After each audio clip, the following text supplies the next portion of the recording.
Nah, kalau politik sandra itu kan semua partai kan apa namanya Tersandera juga. tersandra. Tapi kalau politik sandra ini bersatu melawan atau Jokowi menjadi common enemy ya, karena itu merupakan ancaman bagi mereka, ini juga bisa muncul suatu apa namanya langkah politik baru ya, yang artinya apakah kemudian juga mereka bersekutu dengan Prabowo, karena Prabowo kan kalau kita lihat ini kan masih aman dia, dan pengertian tidak pernah diganggu kan. Ini yang diganggu kan. Problemnya bukan di Prabowo tapi di Gibrannya ya. Oh iya, enggak. Ada di Gibrannya itu nanti kan kita nggak tahu kan, ada kalkulasi sendiri ya kan. Kan kita nggak tahu, bisa aja bahwa bisa terjadi kemungkinan, mungkin tidak banyak berharap ada satu tekanan yang sangat luar biasa dari luar misalnya ya, dari ekstra parlementer. Kalau tidak efektif, maka polanya model bargaining.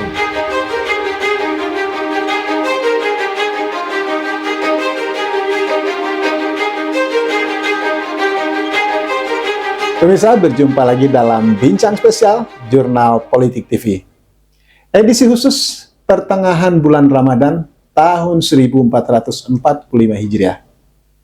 Bulan Ramadan yang disebut juga sebagai Syahrul Jihad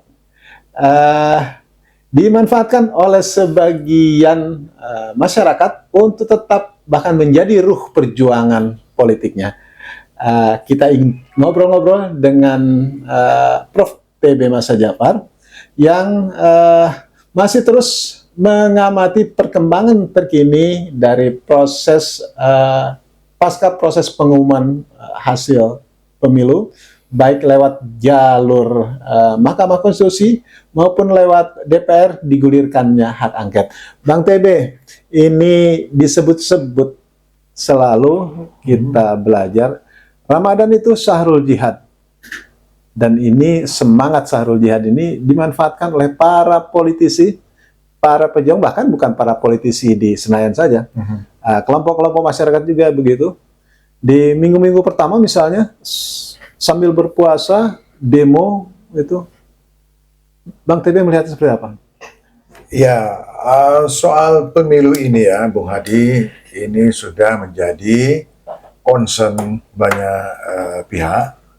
Ini dari berbagai lintas kelompok, kalau saya katakan, berkepentingan untuk mewujudkan pemilu yang bersih, yang jurdil ya.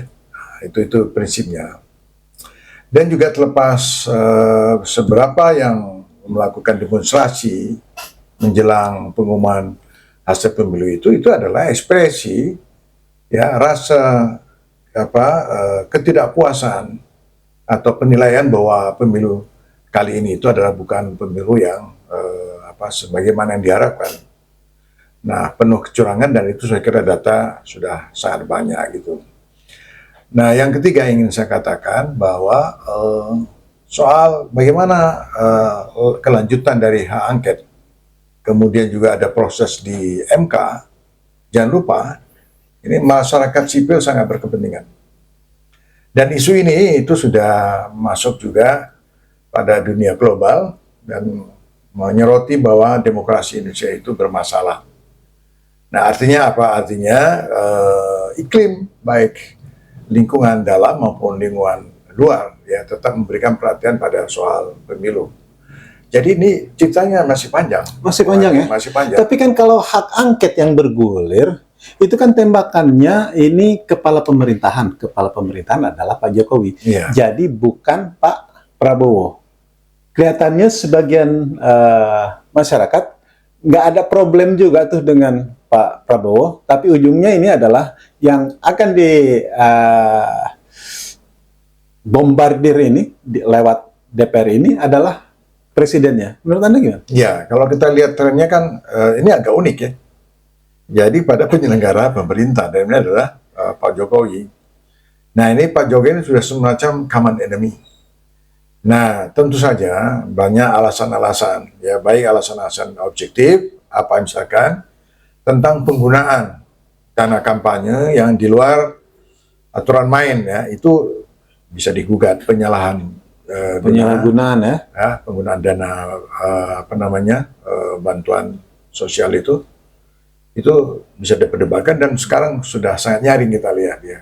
Juga soal mobilisasi aparatur keamanan atau aparatur sipil ya, birokrasi, dan itu dan ini juga akan menjadi satu tuntutan ya, yang akan dibawa ke MK dan banyak lagi hal lain gitu ya, itu yang bersifat objektif. Juga keterlibatan Jokowi ini juga akan telah membawa ya sejumlah masalah-masalah yang menyangkut soal persatuan bangsa, soal bahaya ya, tentang kemungkinan intervensi kekuatan asing ya, dan banyak sekali.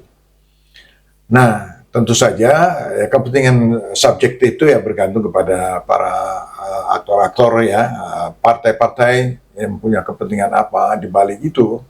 Tetapi yang jelas kita lihat ini ada semacam common enemy kepada Jokowi gitu loh. Nah, oleh karena itu maka pertempurannya baik melalui angket maupun lewat MK itu sama pentingnya sekarang. Kalau kemarin kan saya katakan di MK dan di DPR sana ya, sama pentingnya, sama pentingnya itu saling melengkapi. Jadi dia juga bisa cross check.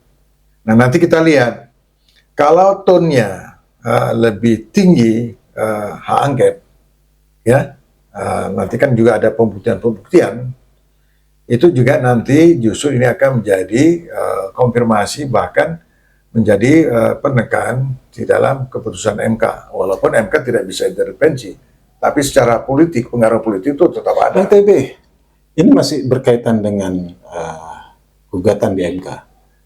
Gugatan tudingan kecurangan terstruktur, sistematis dan masif TSM, ya kan? Orang menyebut tidak mungkin TSM tidak mungkin dilakukan secara masif ini kalau tidak dilakukan oleh pemerintah secara utuh dari pusat sampai daerah. Sementara di MK ini kan hanya soal angka-angka. Nah, ini apakah tadi disebut tone ini akan ke DPR atau gimana? Ya, di MK itu tidak hanya angka-angka, tetapi sumber-sumber kecurangan itu kan bisa diungkap. Itu bagian dari soft power ya. Artinya itu yang menyangkut aturan main. Ya, penyalahgunaan kekuasaan di dalam mobilisasi untuk kepentingan pemilu ini kan itu ada norma-norma, ada aturan main, dan itu Mahkamah Konstitusi itu bisa masuk juga, betul, tidak hanya angka-angka. Tetapi bagaimana misalkan penggelembungan angka, ya, dan itu adalah suatu bentuk penyimpangan, kalau itu betul itu nanti terbukti itu dilakukan oleh KPU, maka ini saya kira menjadi satu temuan yang ini sangat prinsipil. Dan KPU tak mungkin bekerja sendiri ya? Oh iya, karena ini sudah menjadi wacana umum bahwa rekrutmen KPU pun sudah menganalisis tidak independen. Itu adalah merupakan titipan-titipan yang sangat kepentingan gitu. Jadi crucial poinnya di KPU itu banyak sekali yang bisa digali dan itu sangat mudah dibuktikan gitu loh. Bang TB, Anda sebagai akademisi yang khusus lingkupnya ilmu politik di satu sisi, dan Anda di satu sisi juga mengalami langsung sebagai praktisi politik. Pasca pemilu 2024, lembaga internasional menyoroti dan langsung menyebut presiden kita, ya kan? Dan itu videonya beredar di mana-mana. Menurut pengamatan Anda, apakah ini baru kejadian pertama? Atau yang lalu-lalu juga begitu? Hasil pemilu itu memang cawe-cawenya presiden lah, gitu. Atau baru kali ini? Ya, kalau kita baca buku-buku literatur tentang pemilu itu tidak ada pemilu yang bersih, 100% tidak ada. Tetap ada agak curang-curangnya gitu ya. Tapi ya termasuk Amerika sendiri, kita lihat negara yang sudah hebat itu masih aja memainkan politik curang itu. Nah, tapi kalau masa-masa yang lalu kan tidak begitu tampak ya, tidak masif, ya. Dan tidak sampai pada penggunaan anggaran negara yang sangat fantastis, jumlahnya ya, dan bahkan kita lihat bahwa bantuan sosial dalam bentuk bagi-bagi beras itu semestinya dikelola oleh Depsos misalnya. Malah Depsos tidak mengerti apa-apa gitu ya. Siapa yang punya kewenangan untuk menggelontorkan dana yang sekian besar itu? Padahal apa namanya, itu kan kewenangan Departemen Sosial misalnya. Itu udah Kementerian Sosial ya. Kementerian Sosial ya, itu salah satu bentuk indikasi bahwa ini ada penyalahgunaan ya kewenangan kekuasaan untuk dalam rangka memenangkan kontestasi, dan ini sangat sangat telanjang gitu ya. Nah, nanti tergantung pada MK apakah nanti mempertimbangkan bahwa ini adalah satu. Dari pengalaman berpemilu, apakah respon dunia internasional ini setiap pemilu itu seperti ini? Dunia internasional bahwa ini cawe-cawenya presiden atau baru kali ini? Ya kalau secara vulgar itu kali ini, dan ini sangat serius. Tentu saja di samping kecurangan pemilu sangat telanjang, tentu ini ada pengaruh global ya terhadap pemerintahan yang akan datang. Kita tahu bahwa sekarang ini persaingan antara China dan Amerika dan sekutunya ya kepada Indonesia kan sangat berkepentingan. Jadi saya kira nuansa itu juga ada. Nuansa itu juga ada. Nah, tetapi juga kecurangan itu juga tidak bisa ditutupi ya untuk mengatakan bahwa kita tidak mau diintervensi. Bahwa kecurangan itu sangat masif ya dan bukti-buktinya sangat kuat. Dan ini adalah satu bentuk apa istilahnya pembunuhan terhadap benih-benih demokrasi. Kalau saya selaku akademisi ya, saya sudah membaca berbagai literatur dan perkembangan demokrasi di beberapa negara.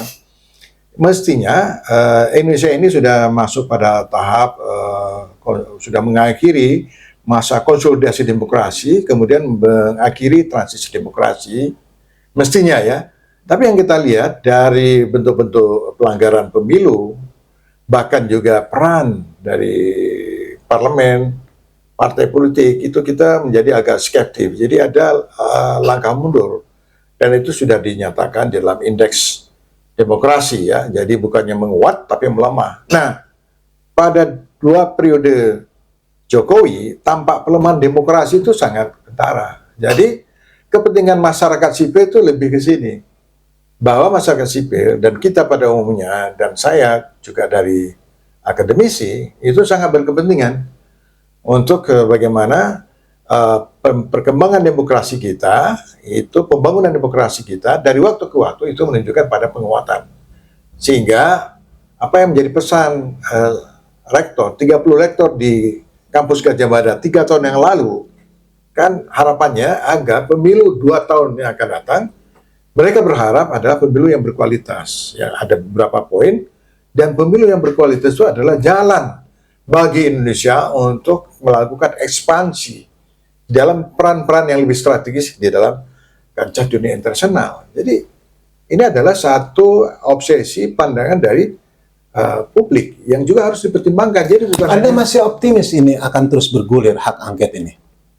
Oh, saya masih optimis ya, optimis. Karena saya lihat juga ada beberapa. Walaupun publik menduga ini sudah mulai masuk angin, bisa saja, sangat mungkin. Nah, tapi mari kita lihat sikap Nasdem misalnya. Nasdem sendiri kan juga masih 50-50. Dia juga belum masih tarik ulur ya? Masih tarik ulur. Nah, ini tarik ulurnya apa? Ya. Tarik ulur ini apakah karena Presiden Jokowi masih menerapkan politik sandera menyandera para pimpinan partai politik? Apa terkait itu? Ya bisa jadi, tetapi kalau kemudian kekuatan-kekuatan politik ini, ya baik di dalam koalisi 02, ya, maupun di 01 kita lihat, kalau antara blok 01, kemudian mungkin juga nanti 03 ada satu kesepahaman, maka konstelasi 02 itu akan bergeser. Kalau kita amati satu persatu, Bang TB, di awal misalnya P3 jelas tidak mau, dan ini direspon oleh elit PDI ya ini kan masih menghitung-hitung jumlah perolehan suara. Nah, setelah diumumkan perolehan suara walaupun belum ditetapkan, Ya. sudah hampir bisa dipastikan P3 terlempar dari Senayan. Ya. Ya kan? Dalam konteks hak angket tadi, kira-kira apa lagi yang ditakutkan P3 ini? Ini P3 akan berbalik, ya kan? Yang tadinya ragu-ragu angket, atau dia akan berbalik, atau masih tetap dia ya mengikuti arus besar aja gitu? Ya. Ini yang P3 yang bisa kita lihat, kan mereka juga harus memperhitungkan faktor internal mereka. Itu akan terjadi satu gejolak ya. Itu pasti akan terjadi. Konflik kepentingan, pasti akan muncul faksi yang ingin tetap mengambil posisi mendukung angket. Mungkin langsung ketuanya tidak mendukung angket. Nah, bergantung juga kita lihat apakah ini yang sedang terjadi, bahwa politik sandera ini masih efektif apa enggak. Tapi kalau pada umumnya kemudian bergeser pada perlawanan atau Jokowi menjadi common enemy, saya kira angketnya akan mempunyai dorongan yang lebih kuat gitu loh. Termasuk PDIP. Oh iya. Publik menduga, ya kan? PDIP ini kan masih membulat ini. Antara ya atau tidak ini. Antara serius mendorong atau tidak. Dan tudingan publik ini juga karena PDIP disandera Pasti oleh Jokowi dengan kasus, bahkan ini sudah mulai vulgar, itu akan masuk gitu. Tapi Anda yakin nggak misalnya, apa hanya karena gara-gara tersangkut atau untuk melindungi elit-elit PDIP seperti suami Mbak Puan misalnya, kemudian PDIP menghilangkan karakteristik kebangsaannya gitu, mengabaikan hanya untuk satu dua orang ini? Itu pasti dilema ya. Bahkan beberapa kali pernyataan Hasto itu mereka pernah beroposisi, mereka pasti mengutamakan pada penguatan demokrasi dan seterusnya. Tapi di sisi lain kita lihat ya ada sejumlah case-case yang menjadi politik sandera kan begitu. Nah, kalau politik sandera itu kan semua partai kan tersandera juga. Tersandera. Tapi kalau politik sandera ini bersatu melawan atau Jokowi menjadi common enemy ya, karena itu merupakan ancaman bagi mereka, ini juga bisa muncul suatu langkah politik baru ya, yang artinya apakah kemudian juga mereka bersekutu dengan Prabowo, karena Prabowo kan kalau kita lihat ini kan masih aman dia, dan penggantian tidak pernah diganggu kan. Ini yang diganggu kan. Problemnya bukan di Prabowo tapi di Gibrannya ya. Oh iya, enggak. Ada di Gibrannya itu nanti kan kita nggak tahu kan, ada kalkulasi sendiri ya kan. Kan kita nggak tahu, bisa aja bahwa bisa terjadi kemungkinan, mungkin tidak banyak berharap ada satu tekanan yang sangat luar biasa dari luar misalnya ya. Dari ekstra parlementer. Kalau tidak efektif, maka polanya model bargaining, ya. Nah, di situ saya kira tukar tambahnya di situ. Apakah mereka mencoba spirit aspirasi ekstra parlementer itu ditransformasikan di dalam negosiasi itu? Karena ini juga tantangan bagi Nasdem. Ini kan sebentar lagi nih, dari hitung-hitungan waktu, ini sebentar lagi Lebaran, ya kan? Kalau hitung-hitungan mungkin itu mulainya itu akhir Maret ini, ya kan? Nanti terpotong Lebaran. Habis Lebaran diprediksi ini akan semakin memanas lagi. Anda setuju? Sangat mungkin.